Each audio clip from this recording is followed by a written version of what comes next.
Hey guys, welcome to our channel. आप सभी का स्वागत है आपके अपने यूट्यूब चैनल पे। तो गाइस, जो आरबी असिस्टेंट का नोटिफिकेशन है वो आउट हो चुका है उनकी वेबसाइट पे। तो चलिए देखते हैं उनकी वेबसाइट पे क्या कुछ नोटिफिकेशन आया और क्या कुछ उसमें चीजें अपने को देखने को मिली है। देखो, 17 फरवरी को नोटिफिकेशन जो है वो आउट हुआ है और रिक्वायरमेंट पर पोस्ट ऑफ असिस्टेंट। देखते हैं असिस्टेंट का नोटिफिकेशन क्या है। देखो यहाँ पे अगर वेबसाइट लिंक की बात करें तो 17 तारीख से लेके 8 मार्च तक आपके फॉर्म भरे जाएंगे और पेमेंट का भी यही रहेगा। और प्रीलिम्स एग्जाम जो आपका रहेगा वो 26 और 27 मार्च को रहेगा। और टेंटेटिव जो बताया मेन एग्जाम वो मई 2020 में बताया 22 में बताया। ठीक है, अब अपने इसका नोटिफिकेशन डाउनलोड करते हैं और कंप्लीट डिटेल में देखते हैं कि क्या कुछ चीजें जो वो इसके अंदर आपको करनी होगी, यानी क्या कुछ एलिजिबिलिटी है, किस तरह से पोस्टें वगैरह है। तो चलिए अपने अपने स्टार्ट करते हैं। अब देखते हैं इसमें, देखिए क्या कुछ है। सबसे पहले अगर वैकेंसीज की मैं बात करूं तो देखो, वैकेंसीज आपके सामने है सभी स्टेट की, यानी अलग अलग इनके ऑफिस है, जो रीजनल इनके ऑफिस है उनकी वैकेंसीज जो यहाँ पे आप लोगों को शो होगी। तो देखो यहाँ पे अगर मैं बात करूं अहमदाबाद की, अहमदाबाद रीजन की अगर मैं बात करूं इधर पे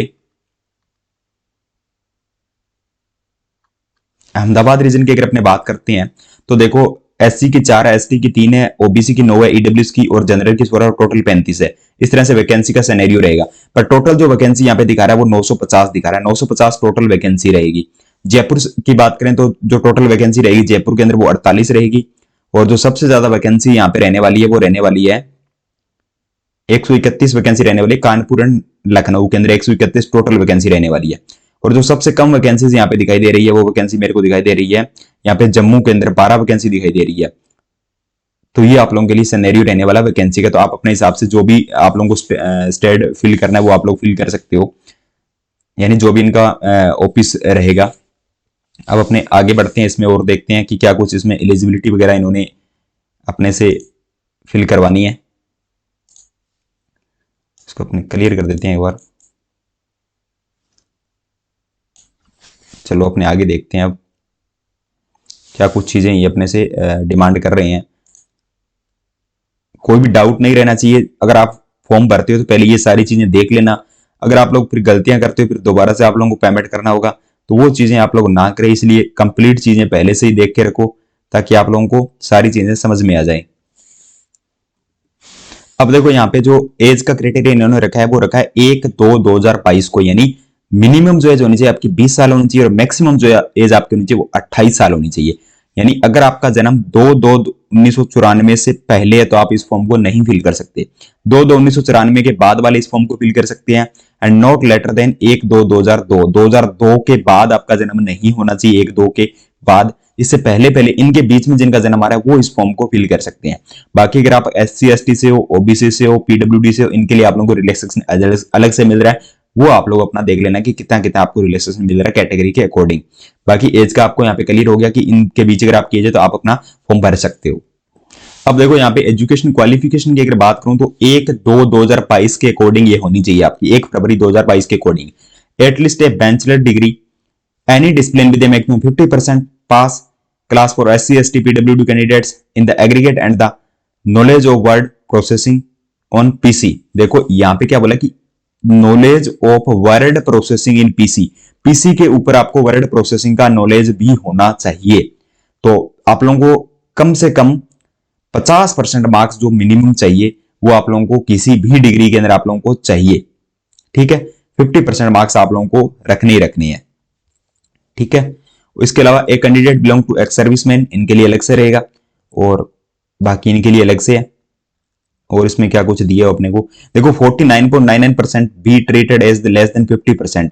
अगर आपके मार्क्स 49.99% बन रहे हैं ना, 49.99%, तो भी आप 50% नहीं है, कंप्लीट 50% चाहिए इनको, कंप्लीट 50% मार्क्स चाहिए। अब देखो जो स्कीम ऑफ सिलेक्शन रहेगा, यानी आपका जो एग्जाम पैटर्न रहने वाला वो क्या रहने वाला है वो अपने यहाँ पे डिस्कस करते हैं। तो एग्जाम पैटर्न की अगर मैं बात करूं यहाँ पे तो देखो प्री प्लस मेंस दोनों का रहेगा, क्योंकि यहाँ पे कोई इंटरव्यू आपका नहीं होता, प्री प्लस मेंस दो ही रहता है। देखो इंग्लिश लैंग्वेज आपका रहेगा 30 क्वेश्चन 30 मार्क्स का, और इसके लिए जो आप लोगों का टाइम एलोकेट रहेगा आप लोगों को, वो आपका टाइम रहेगा 20 मिनट का। न्यूमेरिकल एबिलिटी के लिए आपको 35 क्वेश्चन 35 मार्क्स के 20 मिनट का टाइम रहेगा। रीजनिंग एबिलिटी प्रीलिम्स के अंदर 35 क्वेश्चन 35 मार्क्स 20 मिनट का टाइम रहेगा, यानी 100 क्वेश्चन 100 मार्क्स और 60 मिनट का आपको टाइम रहेगा। मेन एग्जाम की बात करूं, रीजनिंग 40 क्वेश्चन 40 मार्क्स 30 मिनट का टाइम, इंग्लिश आपको 40 क्वेश्चन 40 मार्क्स 30 मिनट का time, numerical ability 40 question 40 marks 30 minute, general awareness 40 question 40 marks 25 minute, test of computer knowledge 40 question 40 marks 20 minute का टाइम रहेगा, यानी 200 क्वेश्चन, मैक्सिमम मार्क्स भी 200 है, और time जो आपको मिलेगा 135 मिनट मिलेगा। यहाँ पे ये देखो तीसरा जो इनका स्टेज रहेगा वो रहेगा लैंग्वेज प्रोफिशिएंसी टेस्ट यानी एलपीटी। और एलपीटी बहुत ज्यादा इंपॉर्टेंट है, क्योंकि सबसे ज्यादा हार्ड जो एलपीटी होता है वो आरबी असिस्टेंट का ही होता है। तो अब अपने देख लेते हैं कि कौन से स्टेट में कौन सी लैंग्वेज चाहिए। अगर वो लैंग्वेज आप सीख सकते हो, वो लैंग्वेज आपको आती है, तो ही आप लोग उस स्टेट से फॉर्म फिल करना। ये ना हो कि आपका मेंस हो जाए उसके बाद आपको एलपीटी में बाहर कर दिया जाए, तो ये चीज यहाँ पे नहीं होनी चाहिए। अब यहाँ पे देख लो, जो भी आपका स्टेट है, अहमदाबाद में गुजराती है, जो भी आपका स्टेट है, जयपुर में हिंदी है, जम्मू में हिंदी है, कानपुर में हिंदी है, जो भी स्टेट है उसकी लैंग्वेज यहाँ पे दी हुई है, वो आप लोग अपना देख लेना। देखो, the above online test expect the test of English language will be bilingual, English और हिंदी। दोनों टेस्ट इंग्लिश और हिंदी में रहेंगे, पर इंग्लिश लैंग्वेज का टेस्ट ओनली आपका किस में रहेगा, इंग्लिश में रहेगा। Candidate will have to pass in each the objective test of the online examination. देखो, candidate will have pass in each of the objective test, यानी सेक्शनल कट ऑफ है इसके अंदर। एक candidate have to qualify in prelims, फिर अगर prelims पास होगा तो मेंस में जाएगा, तो डेफिनेट पता ही आपको। There will be negative marking for wrong answer in the objective test prelims and main exam 1/4 of the deduction each marks, यानी 1/4 आपका नेगेटिव मार्किंग रहेगा। और इसके अलावा जो कॉल लेटर वगैरह आपके वो तो आरबी की साइड से ही होंगे, और आप लोगों को एग्जाम का डेट पहले ही बता दिया मैंने। और इसमें क्या दिया गया है, only such number of candidate be called for language proficiency test who stand sufficient high in merit based on the aggregate marks on the offline man online examination such as medical decide. ठीक है, तो language test के लिए आप लोगों को कुछ number of candidates ही लिए जाएंगे, और उसमें से जो जिनका मार्क्स ज्यादा होगा और जिनका लैंग्वेज प्रोफिशिएंसी टेस्ट भी क्लियर हो जाएगा तो उनको ले लिया जाएगा। LPT is mandatory, no expenses of any sort will be given a candidate will appearing for eligibility. ठीक है, तो इसमें आपको कोई भी चीजें जो वो देखने को नहीं मिलेगी, यानी स्टिक रहने वाला है LPT. The final signature based on the only prefer. ठीक है, मेन एग्जाम पे ही रहेगा आपका। इसके अलावा और कुछ चीजें आप लोगों के लिए इंपॉर्टेंट, सैलरी पे वगैरह तो आप लोगों को पता ही है, इनकी हाई रहती है। उसमें कोई आप लोगों को ये आप लोगों के पर्क्स वगैरह मिल रहे हैं यहाँ पे आप लोगों को, housing, car, education, consumer articles, personal computer, books, ये सारी चीजें आपको इधर मिलेगी। और जोन यहाँ पे वेस्ट साउथ नॉर्थ के अकॉर्डिंग इन्होंने दे रखे हैं अपने अपने। बाकी आप इनके जो ईमेल एड्रेस है, अलग अलग रिक्रूटिंग ऑफिस जो जयपुर है, हैदराबाद है, गुवाहाटी है, उनके यहाँ पे दिए हुए हैं। इसके अलावा कोई इंपॉर्टेंट आप लोगों के लिए, candidate may be allocated a centre of exam prelims as well as outside the state out for previous vacancy he is applying.